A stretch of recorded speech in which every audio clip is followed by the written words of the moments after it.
News स्वागत है आप सबका दर्शकों हमारे चैनल में। आज के सामने सामने खास कार्यक्रम में हाजिर है हमारे बीच हमारे सहयोगी आसिफ। स्वागत है आपका आसिफ हमारे चैनल में।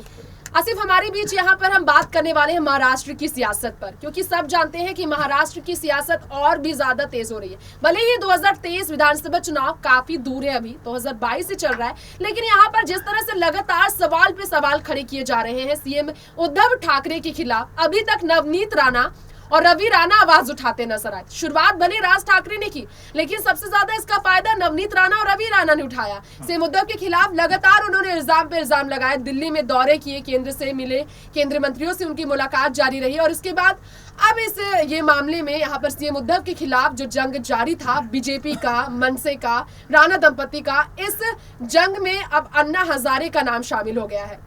सबसे पहले दर्शकों को बता दें कि अन्ना हजारे जो इन्होंने 2 दिन पहले आवाज उठाई थी सीएम उद्धव ठाकरे के खिलाफ, उन्होंने कहा कि भले ही पूर्व मुख्यमंत्री देवेंद्र फडणवीस से सीधा लोकायुक्त कानून के लिए सीधा मांगे की गई थी। 2016 में उन्होंने अनशन की मांग की थी सबसे पहले कि महाराष्ट्र में लोकायुक्त कानून लाना चाहिए।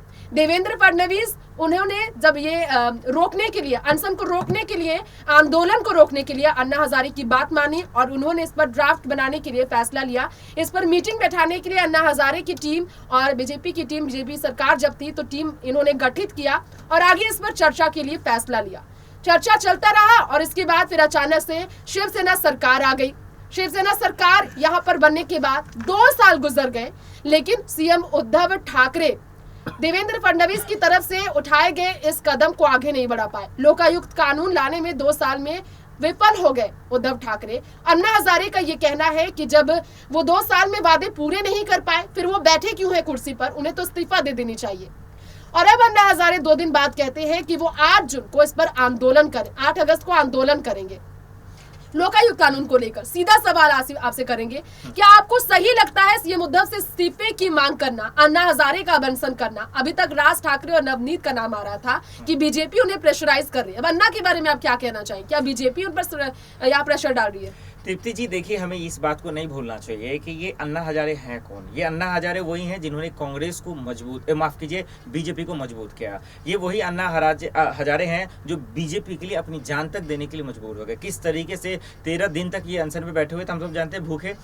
लेकिन आज बीजेपी ने इन्हें क्या दिया आप सोचिए। ना कोई पद दिया इनको, ना कहीं कैबिनेट में शामिल किया और नहीं वो तवज्जो दिया जो इनको चाहिए था। तो आज बीजेपी के सहारे आप उद्धव ठाकरे पे हमला बोल रहे हैं, तो आप थोड़ा सा सोचिए कि जिस पार्टी के लिए आपने इतना किया, आप वही पार्टी ने आपको जो है सड़कों पे लाके छोड़ दिया। और उद्धव ठाकरे सरकार पे आप तब सवाल क्यों नहीं पूछ रहे थे जब वो बीजेपी के साथ थे?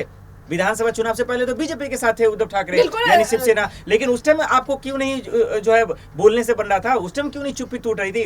साफ साफ बोल क्यों नहीं देते आप? सर, हमने तो बताया ही, उन्होंने आवाज तो तभी उठाई थी जब बीजेपी सत्ता में थी, जब देवेंद्र फडणवीस थे मुख्यमंत्री। आवाज तो उन्होंने उठाई थी और तब देवेंद्र फडणवीस ने वादे किए थे और उन्होंने पहल भी किया था, मीटिंग गठित की गई। बस वही तो मैं कह रहा हूँ तृप्ति जी, बीजेपी को सिर्फ वादे करना आता है, बीजेपी को सिर्फ जुमला देने आता है, बीजेपी को सिर्फ ड्रामा ही करना आता है। बीजेपी को ड्रामा करना आता है तो शिवसेना सरकार क्या कर रही है? 2 साल का इंतजार किया, तब तो आवाज उठा रहे हैं आज। हाँ, 14 सालों से आपने क्या कर लिया महाराष्ट्र में, ये बताइए ना। और आज 2 साल से करने में उसको सिर्फ सवाल खड़े हो गए। महाराष्ट्र में अच्छा काम, मतलब आपका क्या कहना आसिफ, उनका सवाल करना गलत है? लोकायुक्त कानून को लेकर आवाज उठाना सवाल करना गलत नहीं है, लेकिन सवाल के टाइमिंग को लेकर सवाल है ना कि आप अभी तो 2 साल तो बना ही है सरकार में। अरे तो कब करेंगे वो सवाल? अगले साल तो विधानसभा चुनाव फिर होने वाला है। 2 साल का इंतजार के बाद तो उन्होंने सवाल किए। कौन सा मुख्यमंत्री बने सीएम और तुरंत उन्होंने सवाल किया था? अन्ना हजारे ने भी इंतजार तो किया। 2 साल का इंतजार क्या कम है? अब क्या चाहते हैं? 5 साल इंतजार करें या फिर अगली बार फिर मुख्यमंत्री बनने दे? तो ये फडणवीस को हम सबको ने खेल नहीं देखा? फडणवीस का खेल की कितने मासूम भोले हैं। ये देखिए, अजीत पवार के साथ मिलके तुरंत शपथ भी ले लेते हैं, फिर कल होके जो है फिर विधायक जब नहीं जुटा पाते तो फिर इस्तीफा भी दे देते हैं। सत्ता की लालच इनको कितनी है ये हम सब नहीं जानते क्या? देखिए सर, ये राजनीति करना बंद कीजिए। हमको पता है कि आप आंदोलन करना है तो कीजिए ना, सड़कों पे आके कीजिए। लगातार 1 महीने 2 महीने बैठिए, तब ना समझेंगे। महंगाई, महाराष्ट्र में पेट्रोल डीजल के दाम बढ़ रहे, कितने दिन आपने आंदोलन किए? कितने दिन बीजेपी ने आवाज उठाई? अगर वाकई में लोगों का फिक्र है तो लोगों के लिए आवाज उठाइए ना, या हनुमान चालीसा या फिर ये अन्ना हजारे के बहाने यही सब। चलिए, आपका बिल्कुल सही कहना है आसिफ सर कि महंगाई के बारे में आवाज उठनी चाहिए, लेकिन लोकायुक्त कानून, भ्रष्टाचार को लेकर ये कानून का आवाज उठाना, कानून को बनाने की आवाज उठाना, इसे भी तो गलत नहीं कह सकते हैं, क्योंकि देखिए करप्शन किस तरह से हो रहे, करप्शन देश में, महाराष्ट्र में, क्योंकि जहाँ पे उद्योगपतियों की कमी नहीं है, जो फिल्म सिटी है, महानगर है, जहाँ पर सबसे ज्यादा शक्तिशाली देश के बड़े वहां पर उद्योगपति रहते हैं, तो भ्रष्टाचार को लेकर आवाज उठाने के लिए क्या कानून बनाने की मांग करना गलत है? आखिर आपका कहना क्या है, कब आवाज उठानी चाहिए? सिर्फ आवाज यही कहना है कि देखिए भ्रष्ट सिर्फ या भ्रष्टाचार सिर्फ और सिर्फ महाराष्ट्र में नहीं है, पूरे देश में ही है। आप पहले दूसरे की सरकार पे सवाल उठाने से पहले, उन पर जो है बोलने से पहले अपने सरकार को देखिए ना, कहाँ कितने भ्रष्टाचार भरे हुए हैं, भ्रष्ट लोग भरे हुए हैं, उसको पहले तो आप हटा लीजिए। चलिए, आप तो कहते हैं आसिफ कि वाकई में आवाज उठानी चाहिए थी, लेकिन अब शरद पवार की अगर बात की जाए तो शरद पवार एनसीपी के प्रमुख है। जब राज ठाकरे ने लाउड स्पीकर विवाद खड़े किए थे तो शरद पवार ने जवाब दिया, उन्होंने कहा कि महंगाई के मामले पर बात करनी चाहिए, इतने बड़े वो नेता है, जनता के साथ खड़े रहने वाले हितकार है, तो वो कैसे मुद्दे पर बात करते हैं, धर्म की राजनीति पर बात करते हैं। तो अन्ना हजारे को लेकर आज शरद पवार कहाँ है शरद पवार की आवाज, कांग्रेस पार्टी की आवाज कहाँ है, जो अन्ना हजारे ने इतने बड़े ऐलान किए? शरद पवार जनता के बीच हैं, शरद पवार लोगों के दिल में हैं, और शरद पवार महाराष्ट्र की दहलीज पे हैं, और इसीलिए महाराष्ट्र की सरकार में वो बने हुए हैं। क्योंकि शरद पवार हो या शिवसेना हो या फिर एनसीपी हो या फिर कांग्रेस हो, उनको पता है कि हम अगर राजनीति करेंगे तो हमें पता है कि अगली बार फिर जनता हमें मौका नहीं देगी, क्योंकि हम सब ये चीज अच्छे से जानते हैं कि जिस तरीके से महाराष्ट्र सरकार ने अभी बाखूबी लोगों के लिए महंगाई की बात करते हैं आसिफ, लेकिन कितनी बार आवाज उठाई है शरद पवार ने, वो भी तो बोलकर शांत तो महंगाई की बात तो मैं कह रहा हूँ ना, महंगाई की वही बात तो कर रहा हूँ, उन्होंने तो ठीक कहा, क्यों नहीं बात करते आप? महंगाई आज किसकी वजह से, केंद्र सरकार की वजह से या राज्य सरकार की वजह से? शरद पवार की बात कीजिए ना। अन्ना हजारे, क्योंकि हमला तो सिर्फ रसोई मुद्दे पर नहीं बोल रहे हैं, वो तो शरद पवार पर भी हमला बोल रहे हैं, तो शरद पवार से ये मुद्दा जवाब क्यों नहीं देते हैं?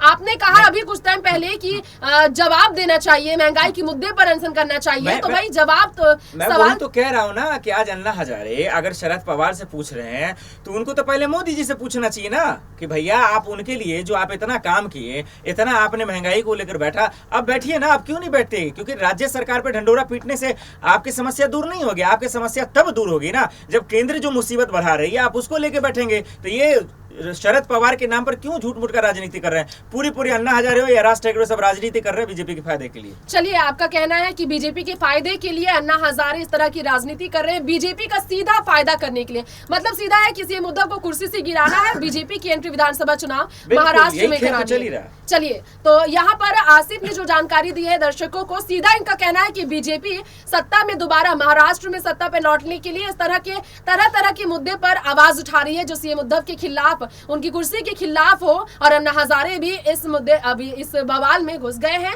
देखना होगा जनता कितना ज्यादा अन्ना हजारे के साथ खड़ी होगी, जो अनशन और आंदोलन की उन्होंने अभी तक बातें की है। फिलहाल इस खास आमने सामने में इतना ही। बहुत बहुत शुक्रिया आसिफ आपका। बाकी ऐसी तमाम खबरों के साथ जुड़े रहने के लिए आप देखते रहे नेक्स्ट 9 न्यूज। नमस्कार।